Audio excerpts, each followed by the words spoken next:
की रिसोर्सेज और man power, यानी वो उन्होंने 400 के करीब चौकीदार थे, उनको कैमरे लेके दिए हुए थे, फ़ोन लेके दिए हुए थे कि जहाँ कभी किसी की कोई वीडियो बना सको तो बना के लेके आओ, और उसके बाद ये ब्लैकमेल करते थे।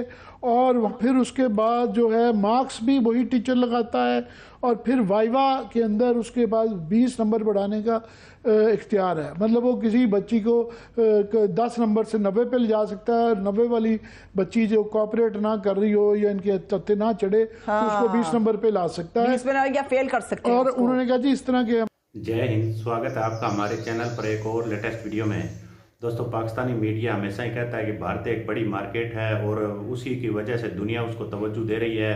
उनका एजुकेशन सिस्टम ठीक है, जिस तरह आईटी में भारत ने तरक्की की है और भी कई मामलों में जिस तरह से भारत ने तरक्की की है उसकी पाकिस्तानी मिसाल देते हैं। वहीं दोस्तों, पाकिस्तानियों को आए दिन आप देखते होंगे किस तरह से इनको जलील किया जाता है, और पाकिस्तानी खुद कहते हैं कि हमारे डिग्री की कुछ वैल्यू ही नहीं। तो दोस्तों, इनका क्वालिटी ऑफ एजुकेशन जिस तरह का है उसकी अब दुनिया भर में थू थू हो रही है। और जिस तरह मदरसों में तो आप जानते ही होंगे लोगों को किस तरह की कट्टरता परोसी जाती थी, उसका नतीजा पाकिस्तान के हर गली कोने में बम धमाके हो रहे हैं। वहीं दूसरी तरफ यूनिवर्सिटियों का भी हाल बेहाल उनसे ज़्यादा खतरनाक है। देखिए दोस्तों, भागलपुर यूनिवर्सिटी में किस तरह का एक स्कैंडल सामने आया, उसको लेकर पाकिस्तानी मीडिया बुरी तरह से बिलबिला उठा है। तो चलिए दोस्तों, हम दिखाते हैं आपको एक बहुत ही बढ़िया और मज़ेदार वीडियो। इससे पहले वीडियो को लाइक कीजिएगा, प्लीज़ आप हमारा चैनल सब्सक्राइब कर लीजिएगा। अगर फेसबुक को देख रहे हैं हमारे पेज को फॉलो कीजिएगा। चलिए करते हैं वीडियो स्टार्ट। यूनिवर्सिटी बहावलपुर का जो स्कैंडल है उसके हवाले से तहकीकाती कमेटी के निहायत होशरुबा किस्म के इंकशाफात हैं, वो आपके सामने रखेंगे। 3 ऐसे मुलाजमीन हैं जिनके खिलाफ जिनसी जराइम, ब्लैकमेलिंग और मनशियात फरोशी के इल्जामात पर मुहर सब्त हो चुकी है। जिले पुलिस की नाकिस तफ्तीश का पोल भी खुल चुका है। इसके ऊपर हम बात, यूनिवर्सिटी पे यूनिवर्सिटियाँ बनाई जा रहे हैं मगर कोई सिस्टम नहीं है कि वहाँ पे ये बहावलपुर यूनिवर्सिटी का जो सानिया है इसने आंखें खोल के रख दी हैं। ये सिर्फ बहावलपुर का नहीं है, ये पूरे पाकिस्तान में जिन जिन की भी बच्चियाँ यूनिवर्सिटियों, कॉलेजों, स्कूलों में पढ़ती हैं वो सब के दिल दहलगियाँ सब परेशान हैं कि ये क्या है। और ये यूनिवर्सिटियाँ बना रहे हैं, उनका कोई मैकेनिज़्म नहीं है कि वहाँ हरासगी को कंट्रोल करने का, बच्चियों की एक्सप्लॉयटेशन का। बच्चियाँ वल्नरेबल हैं और वहाँ पे दरिंदे बैठे हुए हैं जो कि घात लगा के बैठे हुए हैं, और कोई गवर्नमेंट, कोई इंतज़ामिया ना तो है, बल्कि वहीं की इंतज़ामिया और वहीं के लोग गैंग्स बने हुए हैं उन मासूम गरीब बच्चियां जो कि वल्नरेबल हैं, और उनके ऊपर इस तरह के जिस किस्म के वहाँ पे ब्लैकमेलिंग और जली वीडियो और के सिलसिले जा रहे हैं। बहुत शुरुआ तफसीलात हैं इसकी कि जो कि वहाँ पे 3 मेंबर का जो है member Punjab mineral secretary Babar Aman साहब थे, DIG special branch Faisal Ali Raja साहब थे, इंटरनेशनल अकाउंटेबिलिटी ब्रांच के डीआईजी अमीन बुखारी साहब हैं, पहले इस्लामाबाद में भी रह के गए हुए हैं। इनकी मैंने जो तफसीलात ज़राए के हवाले से मेरे पास आई हैं, बड़ी ही दलेराना किस्म की इन्होंने रिपोर्ट लिखी है। अच्छा। और उसकी बेसिस पे एक अच्छी खबर ये है कि जुडिशल कमीशन का पंजाब गवर्नमेंट ने कह दिया है, लाहौर हाई कोर्ट को रिक्वेस्ट की है कि इस पर जुडिशल कमीशन होना है।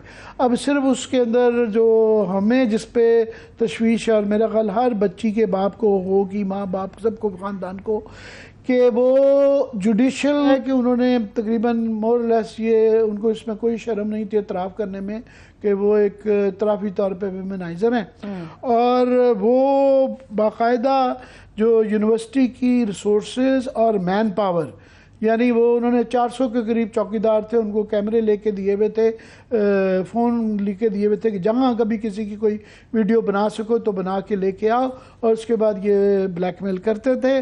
और वहाँ की रिसोर्सेज और वहाँ की मैन पावर को सर्वेलेंस के लिए, इस ब्लैकमेलिंग का मवाद इकट्ठे करने के लिए इस्तेमाल करते थे, और इनको फ़ौज में से निकाले गए थे ये बड़े क्वेश्चनेबल हालात में।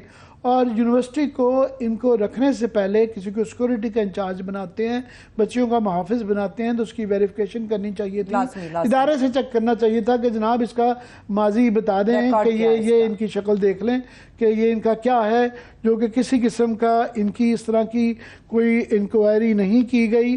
और अभी ये मज़ीद जो है इनके फ़ोन फॉरेंसिक लैब से आएगा तो वो किया जाएगा। मज़ीद इंक्वायरी में जो इंकशाफात हैं वो हमारे सारे एजुकेशन सिस्टम के लिए, HEC के लिए कि ये धड़ाधड़ किए जा रहे हैं और कोई ये कि इनके ऊपर कोई चेक नहीं इन्होंने यूनिवर्सिटियों के ऊपर रखा हुआ है कि उन बच्चियों को इन्होंने दरिंदों के हवाले किया हुआ है। इतनी वल्नरेबल बच्चियों को कोई उनके ऊपर हरासगी के कोई मैकेनिज़्म नहीं है, कोई वहाँ पे इससे आप सोच रुबा तफसीलात में बताने वाला हूँ। उनका जी एक फैक्टर सबसे बड़ा ये यहाँ पे हुआ कि यहाँ पे ज़ोर ये था कि मशरूम ग्रोथ ऑफ स्टूडेंट्स हुई कि इन्होंने धड़ाधड़ दाखिले किए कि वहाँ पे जो यूनिवर्सिटी की कैपेसिटी है वो 15,000 बच्चों स्टूडेंट्स हैं और इन्होंने 65,000 बच्चे दाखिल कर लिए। 65,000 यानी तकरीबन 40,000 बच्चे, 50,000 बच्चे जो है ना वो स्टूडेंट्स गुंजाइश से ज़्यादा वहाँ पे कर दिए, उसकी कैपेसिटी ही नहीं थी। और हॉस्टल जो है 4 से 6 हॉस्टल थे और उनमें टोटल कैपेसिटी जो थी वो 10,000 बच्चियों की थी, जबकि 27,000 बच्चियां हैं। तो ये 17,000 बच्चियां थीं, ये शहर में हॉस्टलों में रहती थीं, किराए के घरों में रहती थी, इधर उधर रहती थी। वो ज़्यादा हॉस्टल में फिर भी एक डिसिप्लिन होता है, एक मैकेनिज्म है, चेक होता है मुकाबलतन। वहाँ भी पूरा एब्सोल्युटली बहुत फुल प्रूफ नहीं, मगर फिर भी एक चेक है। वो जो बच्चियाँ हॉस्टलों में और बाहर रह रही थी वो ज़्यादा वल्नरेबल थी, तो शुबा ये इंक्वायरी के अंदर उन्होंने कहा जी उनको ज़्यादा टारगेट किया गया ख़ास तौर पे। और उन्होंने कहा जी VC साहब जो हैं उसके पीछे वो बार बार ये बड़ा उनकी ये वीडियो स्टूडियो भी चल रही हैं कि मैं तो गवर्नमेंट से लेता ही नहीं हूँ, मैं तो सेल्फ सफिशिएंट हूँ। उनकी फ़ीसें बढ़ा दी और ये स्टूडेंट की इनरोलमेंट ज़्यादा कर रही, वो मुनाफिज में चली गई। HEC का कोई रोल नहीं है इसमें कि तादाद चेक करे कि जनाब कितनी फ़ीस होनी चाहिए, कितनी तादाद होनी चाहिए, कैपेसिटी है या नहीं है, कितने टीचर होने चाहिए, बिल्कुल इसके मतलब कुछ नहीं था। और वो इसलिए इसको वो है तो गुफ्तगू उनसे जितनी मर्जी सेल्फ सफिशिएंसी करा लें और कोई quality of education mechanism of discipline वगैरह हरासगी का मैकेनिज्म वहाँ पे नहीं था। मज़ीद ये कि वहाँ पे उन्होंने कहा जी यहाँ पे सेमेस्टर सिस्टम है, ठीक है, कि सेमेस्टर सिस्टम में इस एरिया की और इस यूनिवर्सिटी और यहाँ के ये मज़ावाती बच्चियाँ ज़्यादा होती हैं, हालात के मुताबिक वहाँ सेमेस्टर सिस्टम और बड़ा ही क्रूड किस्म का सेमेस्टर सिस्टम सूट मौजू नहीं था कि क्लास टीचर के बाद बहुत ज़्यादा इख्तियारात हैं कि क्लास टीचर जो है वो खुद ही इम्तिहान के पर्चा बनाता है, वो खुद ही फिर जो है बच्चियों की जो स्टूडेंट्स की शिनाख्त होती है वो नाम से होती है, वो ये नहीं है नंबर वगैरह नहीं है, नंबर नहीं है।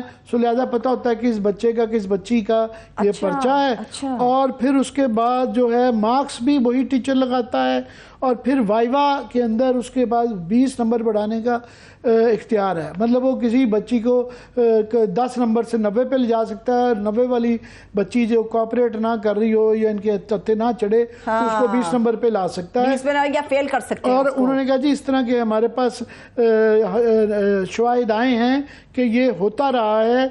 तो ये एक बहुत बड़ा जो है उसके अंदर नुक्स पाया जाता है कि ये मैकेनिज़्म नहीं था।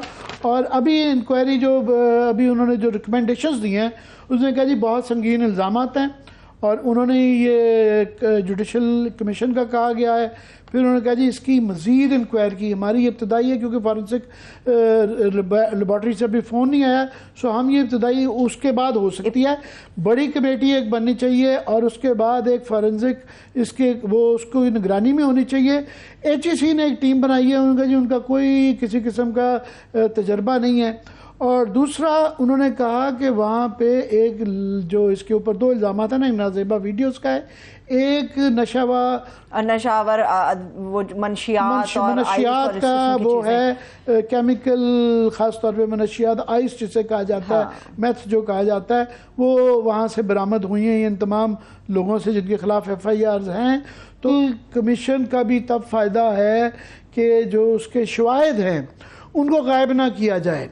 ये प्रिलिमिनरी, इसको प्रिलिमिनरी इब्तदाई रिपोर्ट आप कह सकते हैं कि इसके अभी इसके अंदर जो सबसे बड़ा जो सबूत है वो टेलीफोन है जो कि वहाँ के सिक्योरिटी अफसर मेजर एजाज साहब से, जो कि मेन अक्यूज़ड है, मुलजिम है, वो उनसे जो बरामद हुआ है।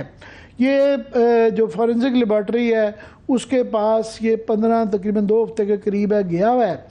इसी के अंदर वो मुबैना नाजेबा वीडियोस हैं, इन्हीं के अंदर जो है वो तमाम मवाद मौजूद है, शवाहिद है, जिसकी बुनियाद पे इन मुल्ज़िमान को अगर जुर्म साबित होता है तो लटकाया जा सकेगा। ठीक है। और उसकी पता चलेगा कि तादाद कितनी है। वैसे ये जो तफ्तीशी लोग हैं, ये अफसरान, इनका कहना है कि जो आ रहा है वहाँ पे बहुत ज़्यादा 5500 का नंबर वगैरह उतना, ये थोड़ा सा इसके अंदर मुबालगा है, मगर उसकी एग्जैक्ट तादाद का तब पता चलेगा जब ये इसकी डिटेल आएगी। और ये असूली तौर पे 2 दिन में आ जानी चाहिए, ये 1 दिन का। और ख़ास तौर पे जब पूरा मुल्क परेशान हो, पूरी एक यूनिवर्सिटी के अंदर 65,000 स्टूडेंट्स हैं, 27,000 बच्चियाँ हैं और उनके ख़ानदान हैं, वो जब उनके बारे में हो तो ये इनको 1 दिन में करना चाहिए था। वो 12-14 में जिससे शक होने लग पड़ा है कि उसको टेम्पर किया जा रहा है, क्योंकि इनसे पता चलेगा कि कौन सी नाजेबा है, फिर ये पता चलेगा कितनी इन्होंने खुद बनाई, कितनी जो है इनको भेजी गई, किस किस ने भेजी, ट्रेस किया जा सकेगा, उसका नंबर आ सकेगा, विक्टिम्स की शिनाख्त की जा सकेगी, मुल्ज़िमों की शिनाख्त की जा सकेगी। तो देखा होगा दोस्तों किस तरह से इस यूनिवर्सिटी में लोगों को डिग्रियां बंट रही थी और जिन लड़कियों को डिग्री देने वाले लोग उनके साथ पहले किस तरह का सलूक करते थे। तो दोस्तों यही पाकिस्तान की असली एजुकेशन है। और मदरसों में तो आप जानते होंगे किस तरह की कट्टरता इनको परोसी गई है। आए दिन जो आप पाकिस्तानी मीडिया के रिएक्शन देखते हैं पाकिस्तान के लोगों का, तो उसमें साफ झलकती है। तो इस पाकिस्तान का क्या होगा ये वक्त ही बताएगा। हम आपके लिए इसी तरह की एक से एक लेटेस्ट वीडियो लेकर आते रहेंगे। मिलते हैं अगले वीडियो में, तब तक जय हिंद, वंदे मातरम।